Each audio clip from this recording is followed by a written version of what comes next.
talk about staying sane in your storm.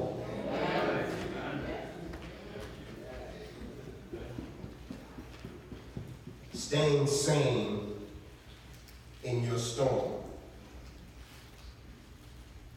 There's one thing, my brothers and my sisters, there's certainly one thing that we can almost guarantee in life, and that guarantee is that we're going to go through some storms. Amen. We are going to go through some rough waters.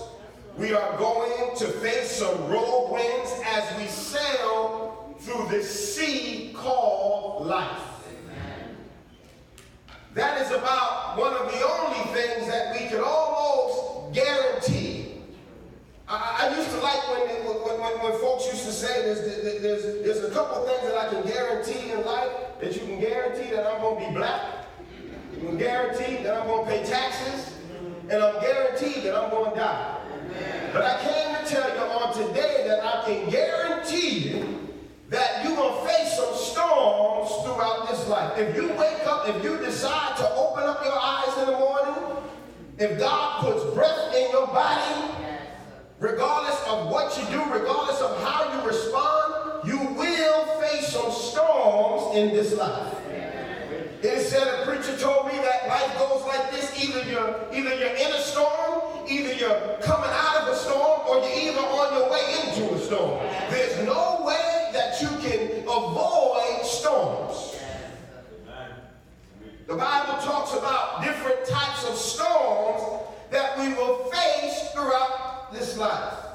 There are the storms that we bring on ourselves in our lives. In fact, most times we don't want to admit it, but many of the storms that we face in our lives, we bring upon ourselves.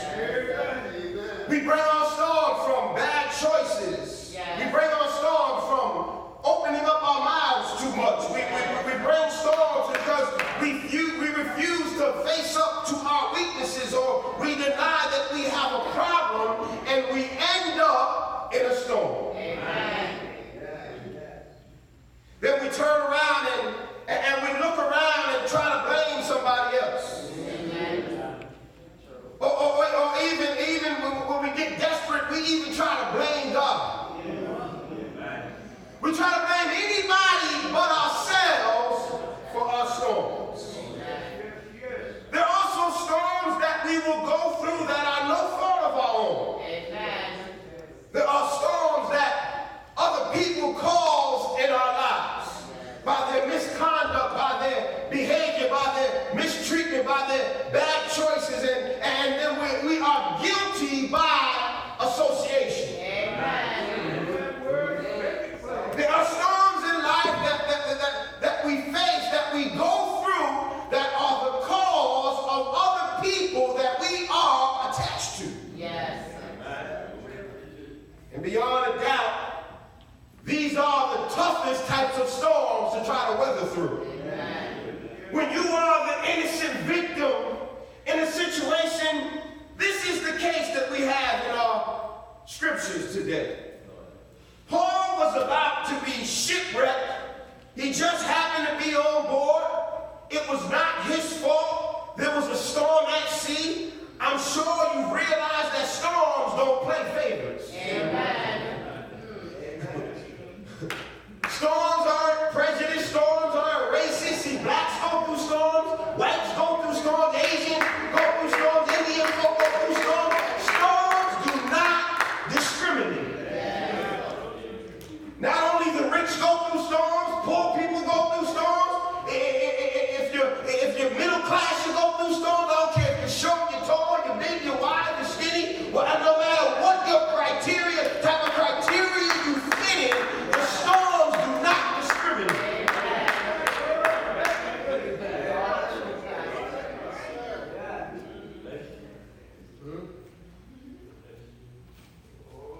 I saw something recently, and it triggered me, and I believe this statement is so true, that life is 10% of what happens to you, and 90% of how you respond.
Even though he wanted to go desperately, God told him to tell the crew of the ship not to leave the harbor because there was a storm at sea. And they didn't want to listen to the man of God because they were impatient. And some of us find ourselves in situations and in storms because we don't want to listen to the man of God. Yes. Because we get antsy and we get impatient. Yes. Well, God told me through the word to sit and wait on this situation, but I'm going to take control myself. I can't sit here doctoring any longer. I've been sitting here waiting. I've been praying. I've been debating. I've been fasting. And God, you ain't moving fast enough for me. And I've got to get out of this situation that I'm in. I've got to pull up this anchor and I've got to move. But God had told you through the man of God not to move, because if you move, you're heading straight way for a storm that you can't even handle. You better off going through what you're going through, sitting still, than going and heading for the storm. Amen. See, you can deal with what you're going through right now. But if you get your butt up and get up in this storm, you're going to be in for something that you ain't ready for. Amen. Something that's going to rock your brain, that's going to rock your mind, that's going to turn your world upside down, and you're going to be crying like a baby, wishing that you had not gone. They didn't listen because they became impatient. And that's where a lot of our problems start, my friends. Amen. We get impatient and we don't listen to God, and we run directly into a storm. Yes. We rush into marriage. We rush into job transitions. We run into new churches. We run into new relationships. We run into storms and situations that we did not think that we could deal with, but God was telling us to sit still and weather what you're going through right now, because the storm that you're about to enter into, you're not going to be able to handle.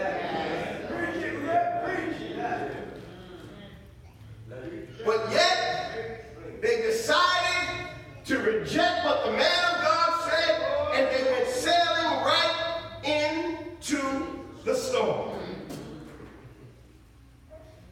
This historical account happened close to 2,000 years ago, yet the human nature still hasn't changed much from then. Amen. They got themselves into a mess, and the same reason why they got themselves into a mess, and the same reason why we get ourselves into messes on today. I don't know if messes is a word, but y'all can correct me later. First reason why we run into storms is because we take the wrong advice. Amen. Amen. Ooh, we buy into what wrong experts tell us. We've got bad counsel in our ears, and we don't know how to distinguish what is good for us and what is bad for us. There's a lot of misinformation that is going on today,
we got to be careful with people with all these new ideas. Everybody wants something new. Everybody wants the latest invention. Everybody wants to be different and stand out. And what's happening is that they're getting some church folk that's converted to this foolishness. Because people want something new, Reverend Silly. They want something fresh. They want something that they never experienced before. So I'm going to try this God and other thing. Well, I'm going to tell you, you keep on messing around, and you're going to try something real new. That's a place called that's real hot. And it's called H-E-L-L. You keep messing around with that. You're going to find a new place, all right? A place that's going to be real hot. Right there.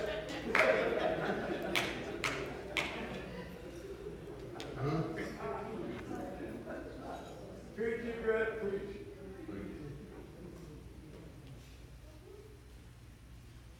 Some folks travel from one expert to another until they find what they want to hear. We've boxed our faith into a situation where we treat God like Burger King. Like we pull up to the drive-thru, and I want my faith, I want my religion to be catered to what I want to. I don't want lettuce and tomatoes. You see, I don't want this in the word. I don't want that out the word. I don't want to hear a preacher that talks about this. I want to hear a preacher that talks about that. If a preacher talks about this too much, I don't want to listen to him. I'm at the kiosk at the drive-thru. This is how I want my religion. I want no sin. Talk about this. I don't want no preacher talk about that. Yeah, that's what I want. That's exactly what I want. As a matter of fact, give me 2 of those. Make it a supersize too. Yeah, that looks just about right about the God that I want to serve. That looks just about right. Yeah, I'll take that. I'll take that on. Taking the wrong advice. Amen. And because this is the rhetoric that's out there that we can choose God how we want to choose Him and make Him how we want to make Him, and we've conformed ourselves to the ways of the world. Wrong advice. We rely on circumstances. What could be better for a nice Mediterranean cruise than a gentle wind to pass through on you? See, they thought they had what they wanted. Things looked pretty good. But the truth is, that is ridiculous to ignore what God's compass says to do, even if circumstances tend to make you think that you're moving in the right direction. Yes. You see, some things, my brothers and my sisters, may look good, but you could be sailing right into the wrong storm. Amen. We do this all the time, don't we? Yes. We go by our feelings. Yes. Yes. See, we become so emotional that we allow our emotions to move us and make our decisions. We say, but it feels so right. It looks so good. I'll be taking a job for the big bucks that will cost my family time and turmoil. The matter of the fact is that feelings lie to you. Amen. Yes, it does. See that person that you once felt was the greatest person in the world? Yes. Not so long ago? Yeah. Will be the same person that won't accept your calls on today. Amen. It's true.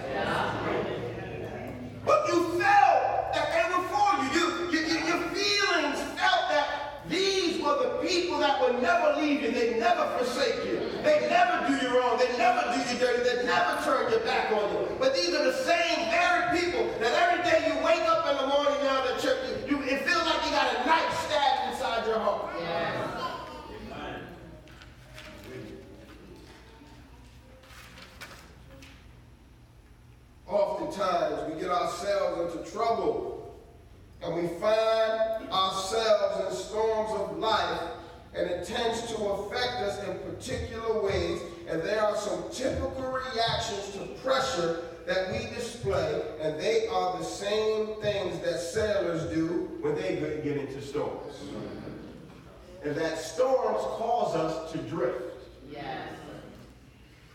We start to drift when we get into a storm, and we forget our value system. We take our eyes off the goal, off the destination, and we often forget where we were headed before the storm came. This account tells us that for nearly 2 weeks that they couldn't see the stars, so they obviously had no compass. So they just kind of drifted. You see, and that's what we do when we enter storms, my brothers and my sisters. We drift because we forget when we're in the storm to bring the compass with us. When you get into a storm, your prayer life starts to dwindle. You stop reading your Bible as much. You stop studying. You kind of cut off, not totally, but somewhat the relationship that you did have with God. When your storm comes, you put God on the back burner. And without your compass, without the Word of God, without the Word of God feeding you, without the Word of God giving you direction, you don't know where you're going. So now, instead of you through the storm trying to hold on to something, trying to stay anchored, trying to stay steadfast, trying to stand, you're drifting. The wind goes this way, you're going this way. The wind goes that way, you're going that way. You don't know where you're going. You have no control. Yes. And you're just being controlled by the storm. Yes. Some of us here this morning are in the boat with the storm. Yes. You're tossing back and forth, side to side, by the stormy winds that have entered into your life. You're facing a problem right now that is battering you back and forth. You feel like you're beat up, you're bruised. You feel like you can't go on. You don't know where you're headed. You've lost sight of your goal. You are stuck in a strong current, and you're about to say, what is the use of me even being here? Why should I even fight it any longer? I'm just going to go ahead and go with the wind. Storms cause us to discard. The scripture says that the sailors started to throw out the cargo, then the tackle, then immediately their food. One thing we tend to do when faced with storms in our lives is we begin to discard things. Yes. When we find ourselves in the midst of a storm, often we are tempted to throw out things that are important to us and are necessary for survival. Amen. Instead of them throwing the things off that they didn't need, they ended up throwing off the things that they needed. And that's the same thing that we do when we get into storms. We start throwing away people that are essential in our lives. Yes. We keep the folk that do us no good. And we throw away folk who truly care about us. We discard the values that we possess in smoother water. We throw away people who were for our best interest, and we let people in who use us and abuse us. We become impulsive. We give up on our dreams, our aspirations. We run out of relationships. We throw out the jewels that we learned years ago. We want to simply just throw in the towel. We start to drift and discard. And then we start to despair. The last thing you throw out when you have a problem is hope. And when you discard hope, you are in deep trouble, my friend. Amen. 14 days in darkness, beating back and forth. No drama Benadryl for the kids. Some of y'all get that on the way home. They say when the kids used to act up back in the day, you give them a couple of Benadryl, put them to sleep. Y'all too holy for that.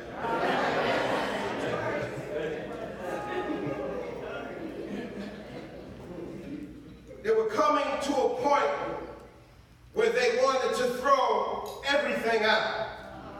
They threw out the tackle. They couldn't have guided the ship even if they wanted to.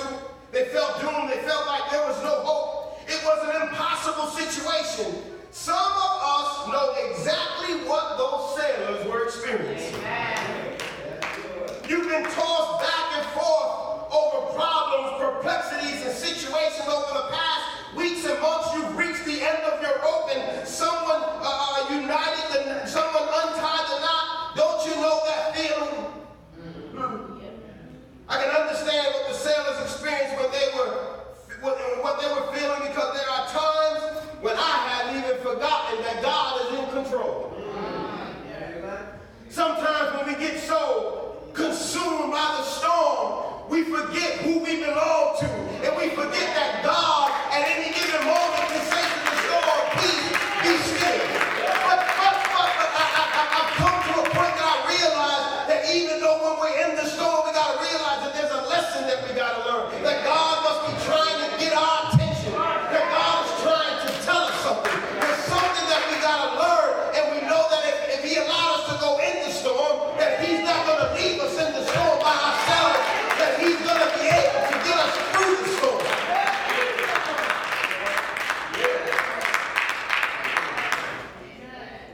We can't forget that God is in control. The sailors are depressed, they're discouraged, they're down, they're drifting, they're in despair. But Paul on the other side is calm, cool, and collected. He's confident and he's courageous.